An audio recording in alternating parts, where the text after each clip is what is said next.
Hello guys, ഇന്നത്തെ പരിപാടി എന്താണെന്നറിയോ? കുരങ്ങനെ ഓടിക്കില്ല കേട്ടോ. ചില സമയങ്ങളിൽ ഇവിടെ ഭയങ്കര കുരങ്ങൻ്റെ ശല്യമാണ് കേട്ടോ. ഒരു 10-30 എണ്ണമൊക്കെ ഒരുമിച്ച് വരും. ഞങ്ങൾ ഏറ്റവും മുകളിലായതുകൊണ്ട് ഇങ്ങനെ അവർക്കും വരാനായിട്ട് സൗകര്യമാണ്, ഞങ്ങൾക്കത് ഭയങ്കര ബുദ്ധിമുട്ടാണ്. റൂമിൻ്റെ ഡോറൊക്കെ തുറന്നിട്ടിട്ടുണ്ടെങ്കിൽ ഈസി ആയിട്ട് അകത്തേക്ക് കയറും കേട്ടോ. ഞാൻ വടിയും പിടിച്ച് അകത്ത് നിൽക്കുക, കുരങ്ങൻ റൂമിലേക്ക് വരികയാണെങ്കിൽ അടിച്ചോടിക്കാൻ വേണ്ടിയിട്ട്. അങ്ങനെ അടിയൊന്നും വിറ്റെങ്കിൽ കൊള്ളില്ല കേട്ടോ, കാരണം അവർ ഭയങ്കര ക്ലവറാണ്. നമ്മൾ ഇങ്ങനെ ചാടുമ്പോഴേക്കും അവർ മരത്തിൻ്റെ മുമ്പിൽ എത്തിയിട്ടുണ്ടാവും. അത്രയും സ്പീഡും കാര്യങ്ങളാണ് കേട്ടോ. അത് കഴിഞ്ഞ് ഞങ്ങൾ ഇരിക്കുമ്പോഴാണ് കാക്കു വന്ന്, കാക്കുവിനെ കണ്ടപ്പോൾ എല്ലാ കുരങ്ങന്മാരും ഓടിപ്പോയിട്ടോ. കാക്കു എന്തോ കൊതുകിനെ പുകയ്ക്കാൻ വേണ്ടി കൊണ്ടുവന്നാന്ന് തോന്നുന്നു, റൂമിനകത്തേക്ക് ആക്കി. എനിക്ക് ശ്വാസം മുട്ടലുള്ള കാരണം തന്നെ ഞാൻ വേഗം പുറത്തേക്ക് ചാടിയിട്ടോ, അല്ലെങ്കിൽ ഇന്ന് നല്ല പണി കിട്ടിയേനെ. കാക്കു അപ്പുറത്തെ റൂമിലേക്ക് പോയതൊക്കെ തന്നെ ഞാൻ ഇപ്പുറത്തെ കുരങ്ങൻ്റെ പിന്നാലെ ഓടുമായിരുന്നു കേട്ടോ. നല്ല രസമാണ്. അവറ്റങ്ങളിങ്ങനെ ചില സമയത്തൊക്കെ കളിക്കണ പോലെയൊക്കെ നിൽക്കും, പക്ഷേ ചില സമയത്ത് ഭയങ്കര വയലൻ്റ് ആവും കേട്ടോ. വലിയ കുരങ്ങന്മാരൊക്കെ ആണെങ്കിൽ ഭയങ്കര വയലൻ്റ് ആവും കേട്ടോ. ഇന്ന് ഖദീജയുടെ ബർത്ത്ഡേ ആയിരുന്നു, ഞാനിന്ന് പോയി വിഷ് ചെയ്തു കേട്ടോ. ബർത്ത്ഡേ കഴിഞ്ഞിട്ട് കുറേ ദിവസം കഴിഞ്ഞിട്ടാണ് ഈ വീഡിയോ പോസ്റ്റ് ചെയ്യണത്. കാക്കുവിൻ്റെ പിന്നാലെ അങ്ങനെ നടക്കലായിരുന്നു അടുത്ത പണി. അത് കഴിഞ്ഞ് കാക്കു അങ്ങനെ പോയിട്ട് എല്ലായിടത്തും ഇങ്ങനെ പുകയാക്കുന്നുണ്ടെന്ന് തോന്നുന്നു.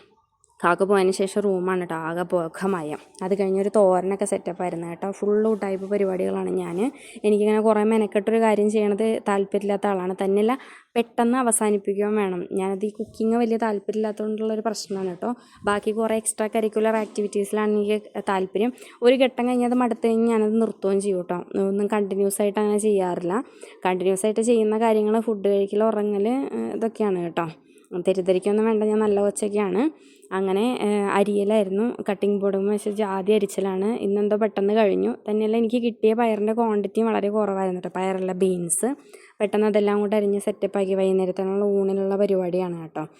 അത് ഒരു സിമ്പിളായിട്ട് ഇങ്ങനെ വീട്ടിലെ പോലെ തേങ്ങയൊക്കെ ഇട്ട് വെക്കാനുള്ളൊരു സെറ്റപ്പൊന്നും ഇവിടെ ഇല്ല. തേങ്ങയൊക്കെ ഇട്ടുകഴിഞ്ഞാൽ ഭയങ്കര ബുദ്ധിമുട്ടാണ്. ചിരകാന കാര്യങ്ങൾക്കുള്ളൊരു സംവിധാനം നമുക്ക് ഇല്ലല്ലോ. അത് കാരണം പിന്നെ വെറുതെ സവോളയെല്ലാം കൂടെ കുഴച്ച് ഉപ്പും മുളകും കൂടി ഇട്ട് കുഴച്ചിട്ടൊന്ന് വേവിച്ചെടുക്കുക. അതിന് ടേസ്റ്റ് ഉണ്ടോ എന്ന് ചോദിച്ചാൽ ഞാൻ സ്വന്തമായിട്ട് വെക്കണ കാരണം ഭയങ്കര ടേസ്റ്റാണ് കേട്ടോ.